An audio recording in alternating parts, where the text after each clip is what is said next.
Hello, Hythloday. Okay, first of all, you didn't start this conversation with your comment. Your comment was in my video. My video set the context. The context was philosophical. The use of the word induction was philosophical. And if I gave a blurry picture, which I did, of Zeno's paradox among dozens of other things, then that doesn't make me a liar, wrong, or trying to prop myself up. You're saying within the scope of that video, I said a lot of things, Fourier transforms and sigma, and I have experience with all the things I mentioned of various sorts, and I could have more knowledge committed to memory for some, and have in the past, and should have even more in the past and in the future and all the rest. But yeah, I have experience. I liken the Fourier transform to a power series, only it is to the power series like radial coordinates is to Cartesian coordinates. Yeah, I have experience with these things. The Fourier transform, I've written a program last year. I was playing with signal processing, trying to see if I could make a software program, which I think I could make if I had enough time, where you could go click, click, boom, and it could recognize those and assign MIDI instruments and turn that into MIDI, so you could use that as a way to get tracks into an instrument. And the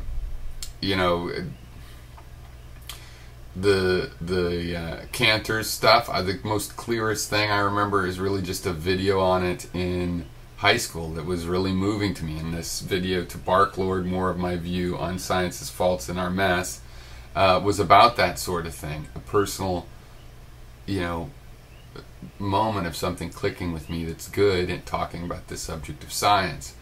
But also, yeah, we went through it again in philosophy of mathematics in college, and so on and so forth. And I mentioned before that I worked, and you can get exposed to things like sigma sufficiently for and I took a lot of physics coursework and stuff. These aren't super complicated things. I didn't say anything that was anything more than a blurry picture, and I didn't say, ooh, I know this, I'm the professor of this. I'm talking about things that are really cool, and these are all really cool things about science to Barklord. So here first is me telling Barklord, starting off the video, gives an idea what the video was about, that sets the actual context, not your comment that we'll get into as well. The sense in which I don't mean everybody has to become like it's a religion, like somebody has to become a scientist and look at the universe that way. But I am saying that that science will always have something relevant to say eventually. So we seem to agree on that science can turn its eye anywhere, and that's sort of what is the important part to me, because there is no ever getting all this knowledge. I think there's infinite knowledge. And you bring up the infinite regress of causality. So a lot of this video ended up being about ways science has helped us to deal with infinity better. And that's basically what I meant by solution. I can see now that you got butthurt about me saying that Zeno was mistaken. You think he was correct in some way. Well, whatever. The interpretation of the paradox is many varied. And basically, it's easy. Like when I was a kid, I'm like, yeah, that's a problem. Well, now knowing more about this stuff, I don't see it as a problem. And it has nothing to do with the continuity of space in reality to me. That's an empirical thing to me. To me, yeah, if space is discrete, then that's how you can get across the road. But also you can get across the road because if you divide something infinitely continuous, the way he describes, and add it all back up together with infinitesimals and all of the tools we have now, you're going to get the whole thing. And as far as it being induction, with your video, it's obvious.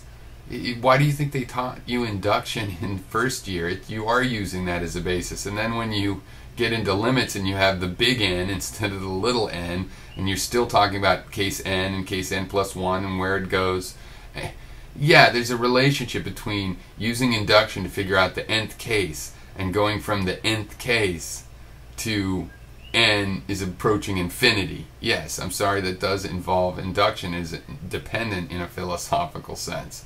Absolutely it is.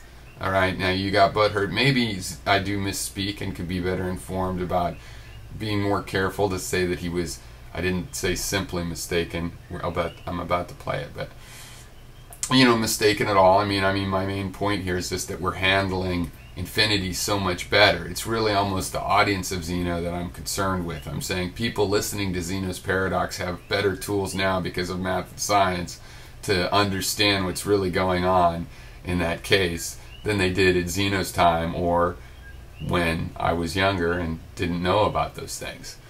Okay, here's what I said about Zeno, and it's like less than a minute and a half in like a 27-minute video. And you want to act like your comment started this and it's all some technical mathematical discussion about Zeno that I've got all fucked up. When really it's a video called To Barklord, More of My View on Science's Fault in Our Mess. It's about social implications of science. Yeah, I think my depth of mathematical references is pretty good for a philosopher talking about the social conditions. Anyway, whatever, you can have your own opinion. I was first learning about asymptotes. To me, I just saw a deep meaning in life. That you could have a curve that reaches a point at infinity, right? You can have a curve that never reaches a particular point. It's closer and closer to that point, and the difference between those two kinds of limits, fundamentally interesting. And the fact that you can predict which is which, like with a geometric sum, with the logarithm, it never reaches the asymptote. But with a geometric sum, like the Zeno's paradox of crossing a road, what if I split the road in half and in half and in half and in half and in half? What are they? See, that was Zeno's basic paradox, is a misunderstanding of infinite sums, right? Common sense. The idea that if I broke a road up into an infinite number of half segments, each getting half smaller, and add them up, since there's an infinite number, it's going to be infinitely wide. But there's another common sense thing that could be figured out, which is if I split it up in half, I start with something, I split it in half, and I add it back together, it'll be the whole thing. And how do we do that? Well, with induction, and that's why, mathematics, according to the real analysis class I took, which is one of the weirdest classes in which you prove A equals A and stuff. So Barklord, for example, made the point you made in a more decent way, as well as somebody else, to say, oh, well, he wasn't saying it adds up to an infinite sum. He wasn't really talking about that at all. He was talking about innumerability. Well, he was definitely not talking about infinite sums because they hadn't been invented as such yet.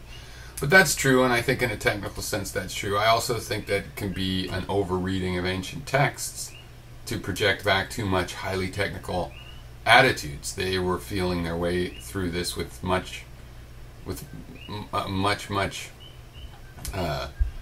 more limited set of logical and mathematical tools, right, to consider it. And I think it's fair to say that you can project a certain kind of insight and intuition to Zeno that he probably deserves, but you can't pretend he understood set theory or was thinking of this in exactly the technical detail of enumerability versus like my blurry picture.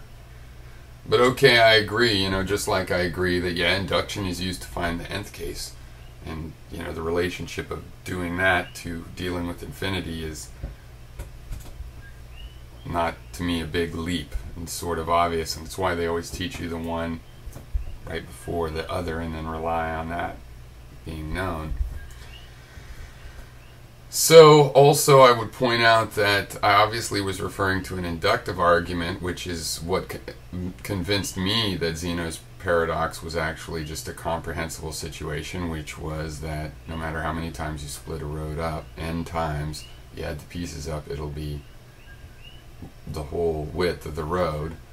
And so if you can do it any number bigger and bigger, then that's good enough for a concept of infinity to me. And in fact, that's what I was saying, is that I then also realized that that is infinity, and that's why infinity isn't a number. You have to give it a variable, but just variabilizing something gives it this extra quality over just putting a concrete number in there, right? I think that there is a relationship, and I'm going to stick with that. I see what you're saying, but I think we should look at your comments to understand really why, while one person can make a very similar comment, when you make it, it's different. And part of this is, yeah, I have a problem with you because I put aside time to debate you. I could have gone to the park with my kids. It's not, I make videos in my own time whenever it's convenient for me, but I set aside a particular time. So not only the time, but also having to schedule it and preparing some questions and trying to take it seriously and not waste our time. And knowing it'd be stick 'em and there'd probably be extra time afterwards, and I set that aside, and then you couldn't even keep your word on how we were going to do it. Yeah, I wanted a chance to ask you questions. You did a McCarthy thing almost on my idea, like it's just some socialist thing. I wanted to ask you questions that were going to make it distinct, or at least get into why you were saying it was indistinguishable to you from, you know, Stalinism or something. And you said you'd do that, and then you changed your word. So that lacks intellectual integrity and intellectual character. I mean, you probably help a little old lady across the street, so I'll put an adjective in front of character. I'm not saying all your character, but that intellectually, you wasted my time. You know, and so I'm say Zeno made a mistake, and you say, well, it's not quite a mistake. Actually, it's more subtle than that. Well, I think you not even keeping your word of something you said you do, you changed your mind and thought it wouldn't be prudent. Okay, well then you decided it would be more prudent to lack character and not stick with your word and waste someone else's time that you barely know that gave you time. I don't do that often. So yeah, I have a problem with that. Anyway, here's your little, well, here's the start of your subset of this that you call the start of the conversation. I can search for Xenos with no apostrophe. Took me forever to realize why I wasn't getting it. Okay, you say, your understanding of Zeno's paradox, specifically how you say he was simply mistaken, or something to that effect. Well, you are wrong. In real analysis, we define an infinite sum to, in the limit, reach the limit. This same process allows us to say, as Douglas Adams would say, there is no life in the universe. Most definitely, mathematical induction is not used in proving limits of infinite series. Again, we define it to be so. Second, induction only works on particular types of sets. Well, you know, I guess I could read this as though you're just one of those people that always puts things a little rude, but that's partly your problem, and I don't think it's just me you deal with this issue with. I am wrong to say, how about you disagree? How about there's more detail to it? I mean, in the context of the video, I'm talking about the fact that there isn't anything, there is not an incongruity between the analytics of how far you and what you have to do to cross a road, and the physics of it, or anything. And because if you use these infinite sum techniques, then you can see why, yeah, an infinite number of pieces getting infinitely small can sometimes add up to a finite number, and this is a case where they do that. So you're just like, well, you're wrong, and I don't really, okay, whatever, I say, whatever. Zeno presented a paradox based on misunderstanding geometric sums. Based on, and here I did not say based on that he misunderstood it. It's the whole idea and culture's reaction to it. The fact that culture is confused by that.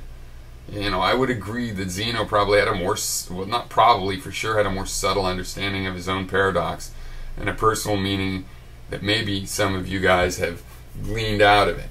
But anyway, it's still based on a misunderstanding of geometric sums, the idea that there's a problem with that. It's forgetting that the qualities of the pieces are also becoming infinitesimal. The limit of, in my opinion, of 1/2 plus 1/4 plus 1/8 and so on is 1, not infinity. The time it takes is finite, not infinite. You're mistaken about induction. It is required to do infinite sums. And it is. It is required to do infinite sums. You cannot do infinite sums unless you figure out that n case to the n. And you go, but that's still finite. Well, no, it's n. N is a variable. You don't, I mean, The only reason you know it's not infinite is because infinite is not a number and can't be stuffed in there. But it is a number as big as you want to choose, and I can choose a bigger one. There is a relationship to infinity there. And besides that, I said it is required to do infinite sums. That's just true. That's why they teach you it first, Hythloday. You know that. Okay? Now I'll tell you, if I've misspoken, misstated, I'm not going to deny it, and I'm also not going to be all kind, ooh, I made a mistake and so I'll be nice, because you're not going to. I have done that already and been like, oh, here, I'll explain. I was using this philosophical look I'm making. It's a video called To Bark Lord, and you won't have any of it. If I try to explain and clarify, you're like, oh, ha, ha, ha, you're changing your story. No, I'm not changing my story. It was a blurry picture. You go, oh, it's too blurry. That's weird blurry. You don't know anything about it. And so I clarify. And if I get it right, in your view, the clarification, you go, oh, you're trying to change to the right thing now. And if I get it wrong, you go, well, ha, ha, ha, ha. You just, it's annoying. So you answered me by saying, what do you mean the limit of blah, blah, blah? Keyword limit. Induction, 2 steps. 1, for k equals 1, the basics. 2, the inductive step for k plus 1. Please demonstrate its relevance here, blah, blah, blah. The relevance is, it's required. That's why they teach it to you first. You can't go on to dealing with limits if you haven't gotten the inductively justified case where you have a series to this arbitrarily large number n. And then you go through a video where you talk about, as if those two things were unrelated. Even when there's also the big N, because you have another set of cases on top of the original cases that you prove with induction. You don't see how that's related to induction. That's why I say you might be able to learn that stuff. But to me, if you really understood the abstraction, you'd see how induction is related in this. How the induction of proving to the nth case series, a finite series to n, how that's related to using that to push n up to an unknown number called infinity. It's still never, it's like you could say there isn't such a thing as infinity. But I prefer to say, well, no, there is such a thing as infinity, and it's this idea of always being able to get another case. And you can actually do logical reasoning as if all the cases were sort of, in essence, completed. Because you know how the next case is related to your current case. So that trend means you can put a mathematical pattern on it. That's how I see it. You got a problem with that? You said induction only works on sets with properties such as the integers or natural numbers, not the real numbers or the rationals. What are you talking about there? Who said otherwise? And then I said, if you are denying the role of induction when handling infinite sequences, yes. I have reason to doubt your claims as to your current education. Because you piss me off. You understand? You piss me off. And induction is obviously involved. And you want to get some technical... Well, it doesn't spit the number out. You said that. And then in the video I say, hey, well, I'm not saying it spits the number out. I'm saying you need it in order to figure out, the whole system. You go, oh, you're changing it. In other words, my clarification is acceptable, but you have to be a jerk. You can't just say, oh, okay, that clarification is acceptable, or it isn't acceptable, whatever. Oh yeah, I didn't finish that last one, so before that was, induction only works on sets with properties, such as the integers or the natural numbers, not the real numbers or rationals, fractions. You do understand that I am in the final year of my degree in mathematics. If I am wrong, I would certainly appreciate demonstration of this. Not to mention there is no inductive variable for you to be able to articulate your mathematical induction argument.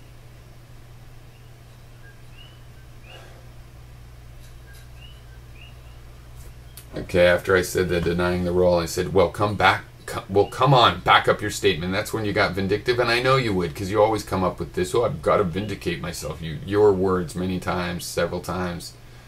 So, whatever, yeah. You're inflaming me on purpose. That's why you threaten me in the thing. I might make videos about it. So, you sure you want to do that? You're very easily inflamed. I inflame you on accident when I'm not trying. Okay. And I said, Google and peruse, use induction to prove, blah, blah, blah, and whatever. And then you went back and forth, and I found some paper, and some guy said, well, that wasn't a very good proof. But it still did show that induction can be related to, proving what a derivative is. And it is related. I mean, you showed as much. But anyway, you could disagree with that all you want. But I think that's related. I think it's related, proving things out to the nth case, and then how you use those and limits, which also use the nth case of sums as they approach these limits. And I agree with many of your details that you've added. Like, okay, to be clear, to be specific and not blurry in a small picture, you know, just so you know, you don't get the formula from the inductive process. What you can do is prove that you have the right formula. But it does sort of go both ways. Once they show you that, it helps you construct these things, right? But whatever, I'm not saying I'm a mathematician, and I never have said I was in the past. So, the thing is, I don't really... you seem to be I don't know how you want to be treated, but I also don't care, because I think you wasted my time. I don't like that. I'm not going to waste more time, really. I'm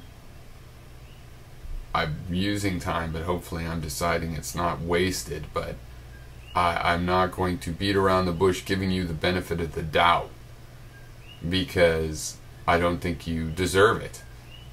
And you know, if you wanted to change that, really, you know, just being nice or coming back and going, I'll try to talk about it, and then I'll see if he lets me tell him blah, blah, blah, and be blunt like other people can't. Well, no, you will have to let me question you about the socialism stuff. You said you'd do that, you never did. That's a problem. There's only one way to rectify that, and I'm not sure I'm interested in spending the time doing it either, so that's sort of a complication.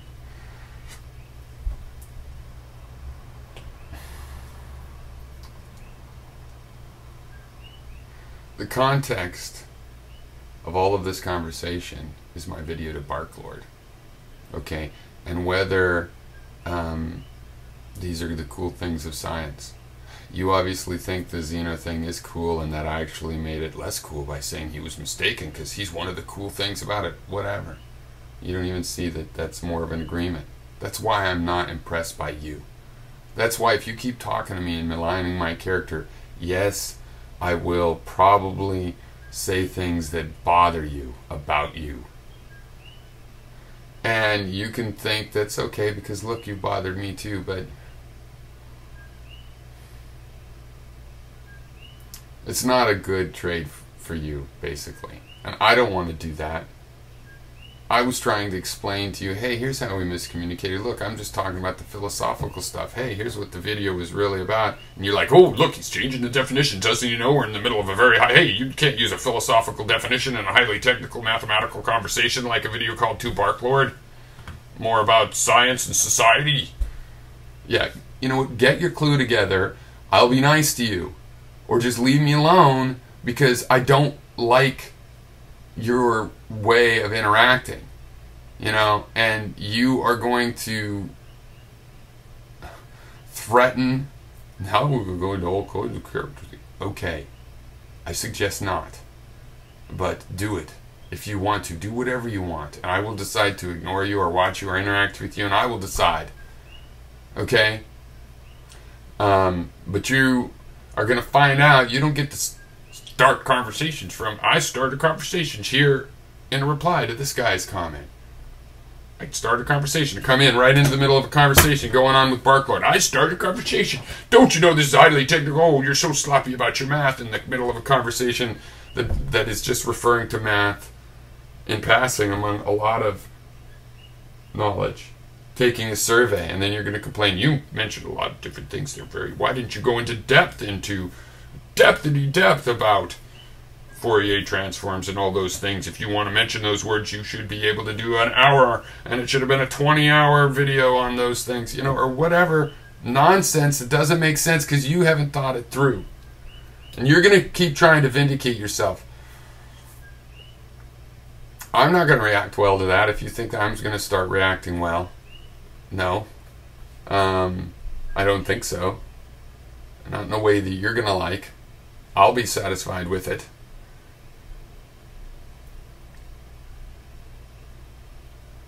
Mostly you're going to have to get to the point, talk about interesting things, because I'm not going to spend 20 and 30 minutes and rewatching hours of videos just to talk to you. Okay? This is the last thing, and it's because I at one time thought, hey, you're bringing up criticisms of me, but that's okay. You're a nice, calm guy. Let's see if we can do this. He's live, and then you lied and didn't keep your word about how it was going to work, even though I clarified right at the beginning because that was important to me. Right? You're a waste of time then. So get more on focus. Stop wasting other people's time. That's not okay. Right? I don't owe you any time, any answers, nothing.